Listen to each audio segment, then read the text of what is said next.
I believe there's a hero in all of us that keeps us honest, gives us strength, makes us noble, and finally allows us to die with pride, even though sometimes we have to be steady and give up the thing we want the most, even our dreams.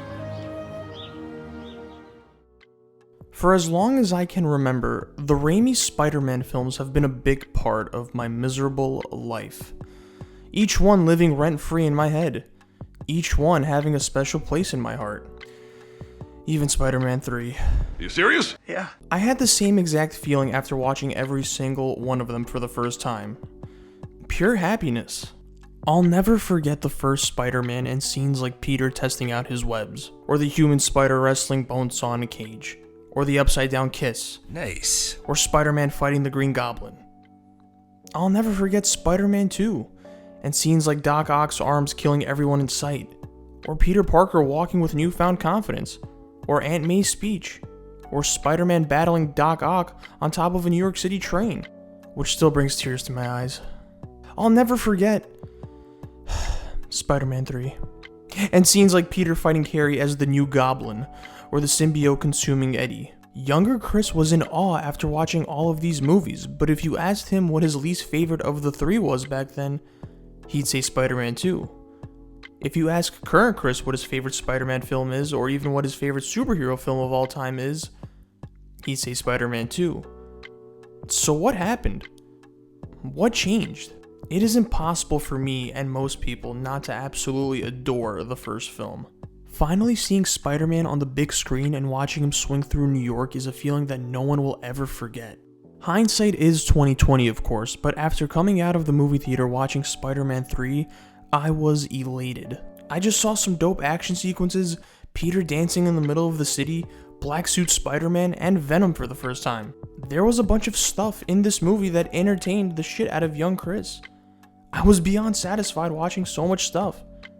Spider-Man 3 was the ultimate stuff movie. And that's not to say I wasn't thrilled coming out of Spider-Man 2. Of course I was. How could I not? A great villain, Peter quitting being Spider-Man, phenomenal action sequences. It was generational filmmaking before my very eyes. But it was the one that stuck with me the least. Maybe it's because Spider-Man 2 isn't primarily about Spider-Man. When you watch the other two movies in the trilogy, it feels like a Spider-Man story before a Peter Parker story, whereas Spider-Man 2 feels like a Peter Parker story first. Sure, you get your dose of Spider-Man doing his thing throughout the film, but the film's emphasis is mostly on Peter battling this existential quarter-life crisis and trying to figure out his identity, trying to figure out who he truly is, all while trying to balance out pending adulthood. He has to find ways to pay rent, to be present in school or at his job, to find time to maintain relationships with the people he loves.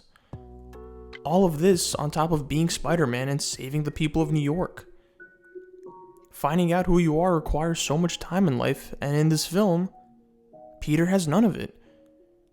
Finding out who you are requires being around people you love, but Peter isn't around those people. All Peter has is himself, but he's not sure who that is. As I analyze my journey of feelings towards this film, it makes sense why it didn't resonate with me back then. Younger me didn't have to worry about paying bills or holding down a job, or finding the time to hang out with my friends or family. I didn't have to worry about responsibilities. I didn't have to figure out who I was yet. All of these things are the primary focus of the film, and I just didn't find it interesting.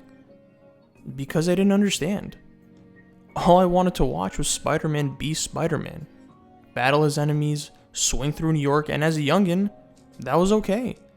But it's the struggles that he endures that help make him who he is, and Spider-Man 2 is a perfect example of that. The older I got, and the more I rewatched the film, the more it hit home for me. I understood some of the hardships Peter Parker was going through, and that to me became just as interesting as Spider-Man doing Spider-Man things. While there have been many good superhero films, very few are in that elite tier, and this film is most certainly one of them. It's difficult to find another movie within the genre that accurately tackles the internal hardships of being a superhero and how it takes a toll on them mentally and not just physically. In a time where so many forgettable and bland superhero films are being made, MCU, films like Spider-Man 2 are essential to fall back on because it puts the person before the hero. And those are the best stories. They're the ones that remind us why we love these characters so much, and that the heroes within all of us are made from our own struggles, from our own mistakes, and how we rebound from them. Everyone wants to be Spider-Man in life until they realize they have to be Peter Parker first. But that realization is what keeps us going. It's what helps us find ourselves. The journey may be tough, but it's up to us to keep moving.